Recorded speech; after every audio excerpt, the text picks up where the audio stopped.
team worked hard today. Certainly starting from a lot different place than a year ago offensively in terms of how much they know about the new system. A few positions are behind, wide receiver, without many returning players there, I would say, or the ones that are returning being injured.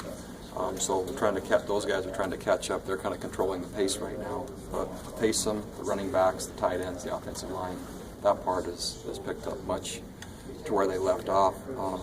Defensively, some players to replace, but more depth at defensive line than what we've had in quite some time. A few position changes, but I really like the combination of Alani Fua and Bronson Kafusi at outside backer. That looked good today. And then Trenton Trammell looked really good at corner. And so he and Rob Daniel, with the addition of the freshman Michael Shelton, we looked more athletic at corner than we have for a while. So those are my first impressions. Bronco, how comfortable are you with your depth at quarterback behind Taysom? It's a concern.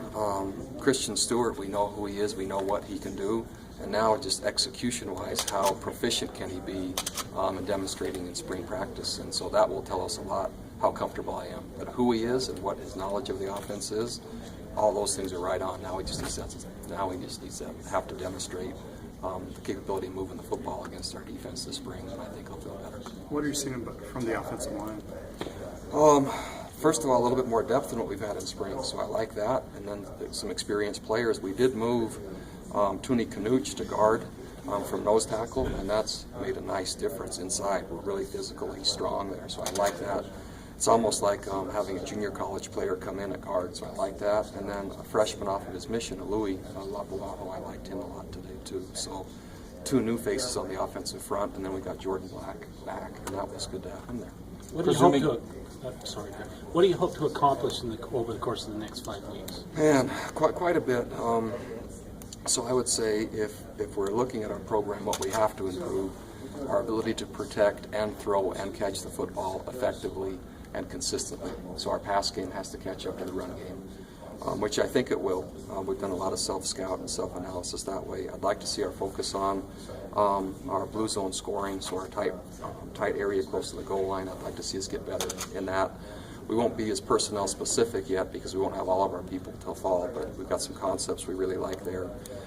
Inside linebacker, we need to establish some depth at that position, and then get a lot of work for the depth at D-line, but just get more of those guys work off their missions. So depth in some parts, some offensive focus in terms of catching the football, passing and protection, so our pass game and red zone and blue zone scoring. And then defensively, just becoming the next version of what we normally are. If you've got health in the fall, how would you assess the potential of your secondary as a group, knowing what you know personnel? We could be really athletic when you talk now about Jordan Johnson coming back also, in addition to both Trent and Rob, with Craig Bills back. That could be a nice secondary in terms of athleticism and coverage ability. And then we've been impressed with Kai Nakua as a safety and his athleticism.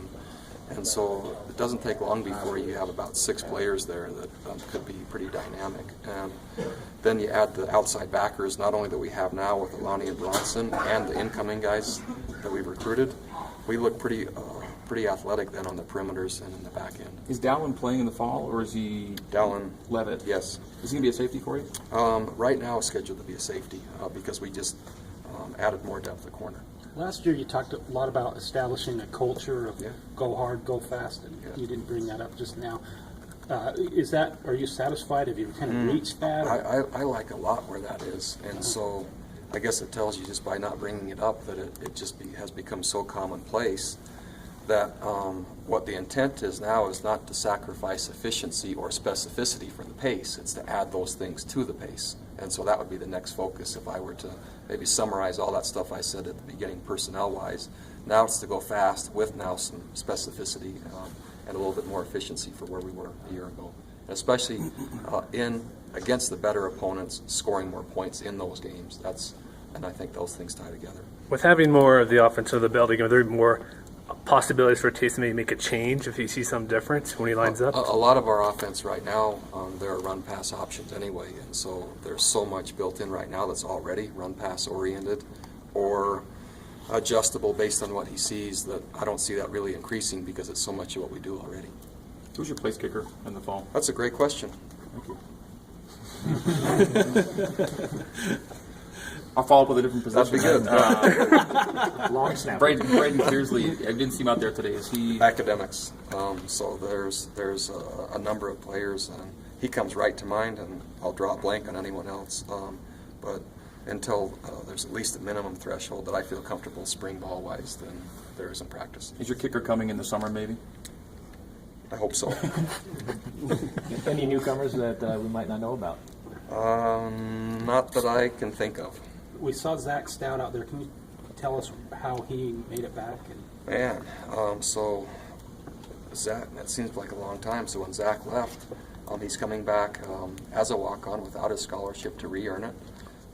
He's not only qualified credits-wise, he's been taking classes, but also ecclesiastically and standards-wise, he's met everything the Dean of Students asked him to do, and so it's fun that he's done all that and battled to get back. And now, hopefully he'll re-earn his scholarship through the fall, and then it'll be a complete happy ending.